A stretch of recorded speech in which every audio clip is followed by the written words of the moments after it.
Assalamualaikum warahmatullahi wabarakatuh. Di sini saya akan menjelaskan tentang analisis regresi linear sederhana menggunakan SPSS. Di sini pertama-tama saya akan menjelaskan tentang tujuan dari analisis regresi linear sederhana digunakan untuk menguji pengaruh satu variabel bebas terhadap variabel terikat atau menguji pengaruh variabel X terhadap variabel. Lalu syarat uji regresi linear sederhana. Yang pertama ada valid dan reliable. Yang kedua ada normal dan linear. Lalu selanjutnya ada pada dasar pengambilan keputusan. Pengambilan keputusan dalam uji regresi linear sederhana dapat mengacu pada dua hal, yakni membandingkan nilai signifikansi dengan nilai probabilitas 0,05. Yang pertama, jika nilai signifikansi kurang dari 0,05, artinya variabel X berpengaruh terhadap variabel Y. Yang kedua, jika nilai signifikansi lebih dari 0,05, artinya variabel X tidak berpengaruh terhadap variabel Y. Lalu, yang kedua, membandingkan nilai T hitung dengan T table. Jika nilai T hitung lebih dari T table, artinya variabel X berpengaruh terhadap variabel Y. Jika nilai T hitung kurang dari T table, artinya variabel X tidak berpengaruh terhadap variabel Y. Lalu langsung saja kita akan mengetahui bagaimana cara menghitung regresi linear sederhana menggunakan SPSS. Langsung saja kita mengetahui bagaimana cara menggunakan SPSS untuk menguji analisis regresi linear sederhana. Di sini kita menggunakan SPSS 23. Kita udah masuk ke dalam aplikasi, lalu kita masuk ke variable view. Dalam kolom nama kita akan tulis di sini mengganti sebagai X, lalu yang di kolom keduanya kita ganti sebagai Y. Lalu di bagian label, kita pada label pertama kita akan mengisinya dengan stres kerja.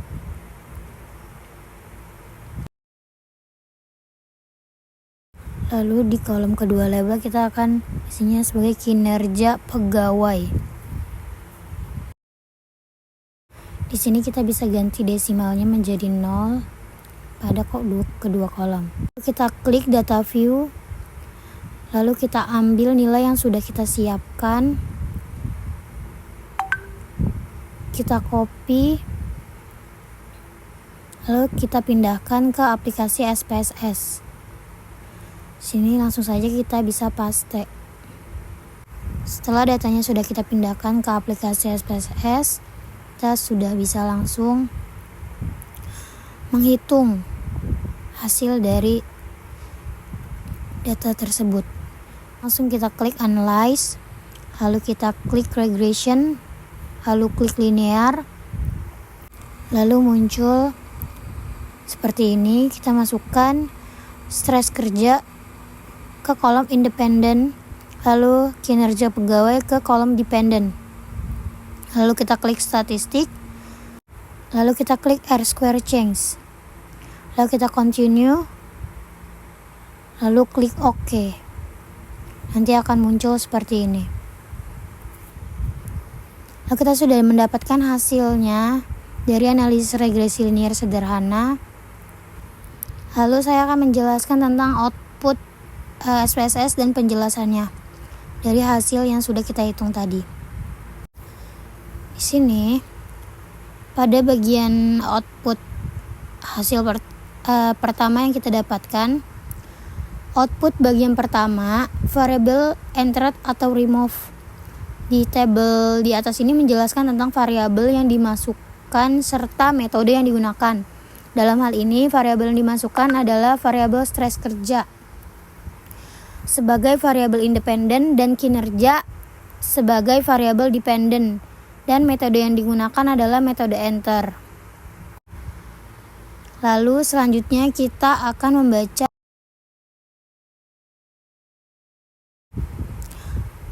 lalu output bagian kedua.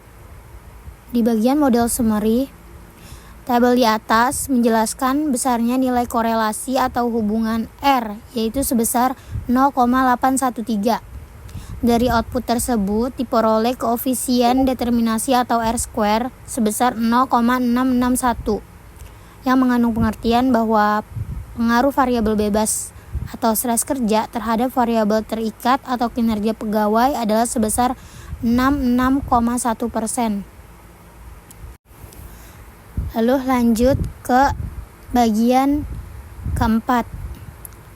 Kita langsung membaca bagian keempat di koefisien. Diketahui nilai konsta A sebesar 35,420, sedang nilai stres kerja atau B atau koefisien regresi sebesar min 0,511, sehingga persamaan regresinya dapat ditulis sebagai berikut. Ini di sini rumus persamaan regresi linear Y sama dengan A plus BX. Di sini Y sama dengan 35420 ditambah min 0,511X. Berarti Y sama dengan 35420 min 0,511X. Persamaan tersebut dapat diterjemahkan. Pertama, konstanta sebesar 35,420 mengandung arti bahwa nilai konsisten variabel Y adalah sebesar 35,420. Lalu yang kedua, koefisiensi regresi X sebesar min 0,511. Angka ini mengandung arti bahwa setiap penambahan 1% tingkat stres kerja atau X, maka kinerja pegawai Y akan meningkat sebesar 0,511. Karena nilai koefisiensi regresi bernilai minus, maka dengan demikian dapat dikatakan bahwa stres kerja X berpengaruh negatif terhadap kinerja pegawai Y. Adapun yang menjadi dasar pengambilan keputusan dalam analisis regresi dengan melihat nilai signifikansi atau SIG. Hasil output SPSS adalah berdasarkan output di atas ketahui nilai signifikansi SIG atau SIG sebesar 0,001 lebih kecil dari probabilitas 0,05, sehingga dapat disimpulkan H0-nya ditolak dan HA-nya diterima, yang berarti ada pengaruh stres kerja X terhadap kinerja pegawai Y. Lalu bagian kedua, berdasarkan nilai T, diketahui nilai T hitung sebesar min 4,418 lebih besar daripada T tabel 2,228, sehingga dapat disimpulkan bahwa variabel stres kerja X berpengaruh terhadap variabel kinerja pegawai Y. Lalu dari mana kita mendapatkan T tabel? T tabel kita dapatkan dari kita mencari dari rumus mencari T tabel. Ini sudah ada rumusnya dan sudah kita hitung. Rumusnya A dibagi 2 dengan N kurang K kurang 1. Karena probabilitasnya itu 0,05, maka 0,05 dibagi 2, 12 dikurang 1 dikurang 1. Lalu sama dengan 0,025 sama dengan 10. Nah, pada T table di sini saya akan membuka tabel distribusi atau DF. Di sini DF pada 0,025 lalu di kolom 10 ini bernilai 2,228. Seperti itu cara mencari T table. Sekian penjelasan dari analisis uji regresi linear sederhana. Kurang lebihnya mohon dimaafkan. Wassalamualaikum warahmatullahi wabarakatuh.